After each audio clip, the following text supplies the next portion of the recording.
Hello and welcome to my YouTube series Increase Your Research Impact. In this episode I'll show you how to use Twitter in an academic context.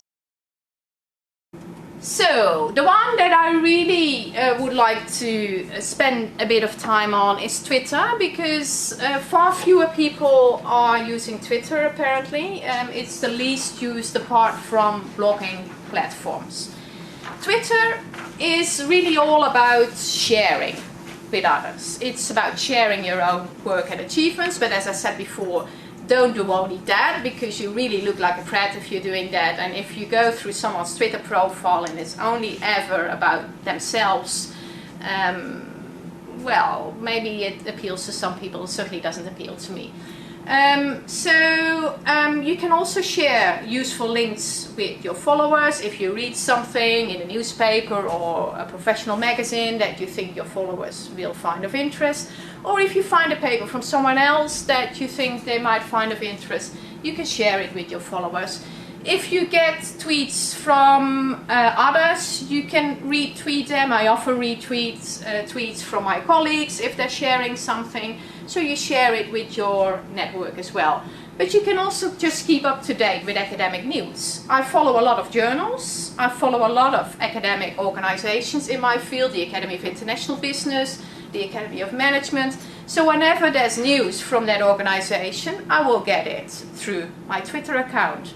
I don't have to go online to look it up. I don't have to wait until they send me an email. I can just go to my Twitter account.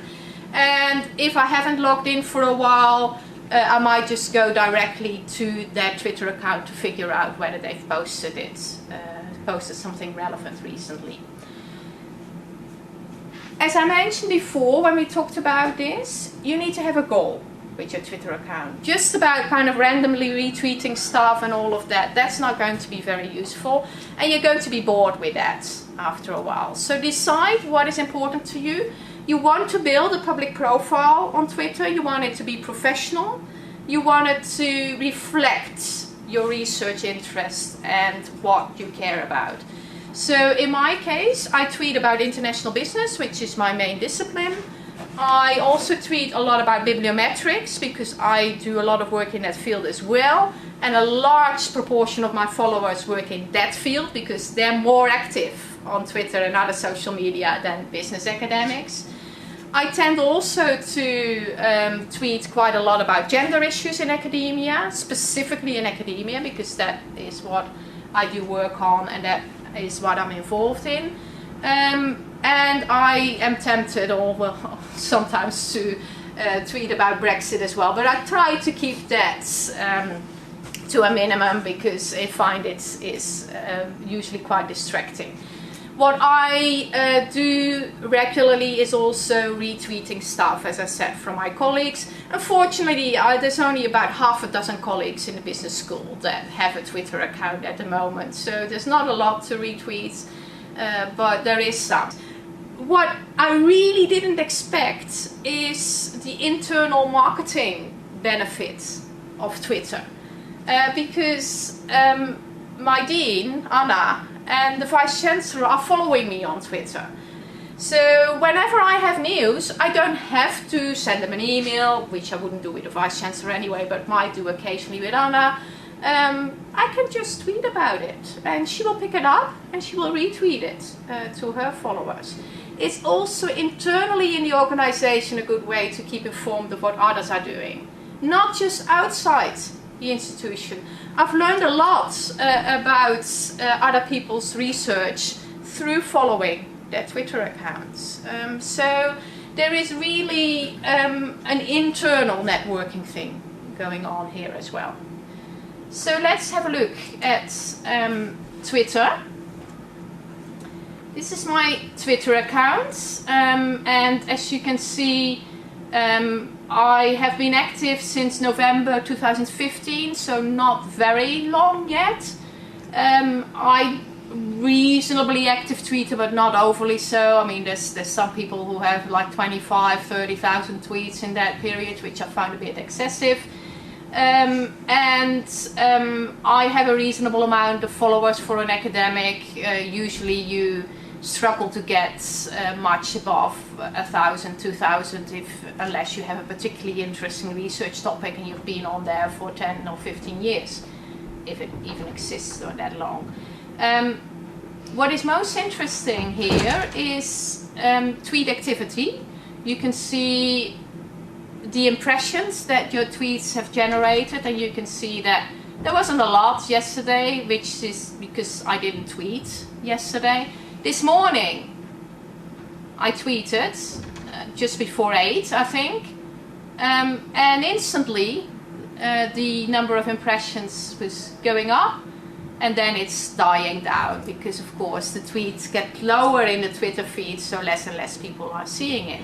But there are quite a lot of people who have looked at the tweets, so let's look at some analytics which Twitter also offers you. And you can see that the tweet I sent out this morning about Nico's blog post was viewed just over 3,000 times and had 85 engagements. So that's people. That's the peak popularity from so that's people clicking on the link or clicking on any hashtag in the tweet, or just looking at the picture. Oftentimes it's just looking at the picture, to be honest. But a part of those will be clicking on the link and actually reading part of the blog post. So you can see the tweets really vary in terms of the engagement they get. A lot of them will get very little engagement. Usually the things that get a lot of engagement are quirky things, like this one where I came across an article that was never actually published but was still cited. People are curious what's happening here, and of course they click. It's the same with social media in general. So this is a white paper I published about a year ago. And it got a huge attention on Twitter and various social media back then. I just happened to check a couple of days ago and noticed that this was still going on. So I thought, I'll just give a little push to Elsevier, who's the one who kind of has this non-existing, to see whether they can be prodded into action. But usually the ones that get most engagements are the ones that are either really exciting or interesting to read, or things that are very useful to people. For instance, if you look at this one in the context of our current presentation, the one at the bottom, why you need to have a Google Scholar profile now. That is a blog post which explains how to set up a profile, why it is useful, what you can do to keep it up to date and to keep it clean. These kind of posts are getting a lot of engagements. Posts where you just say, this is my latest article.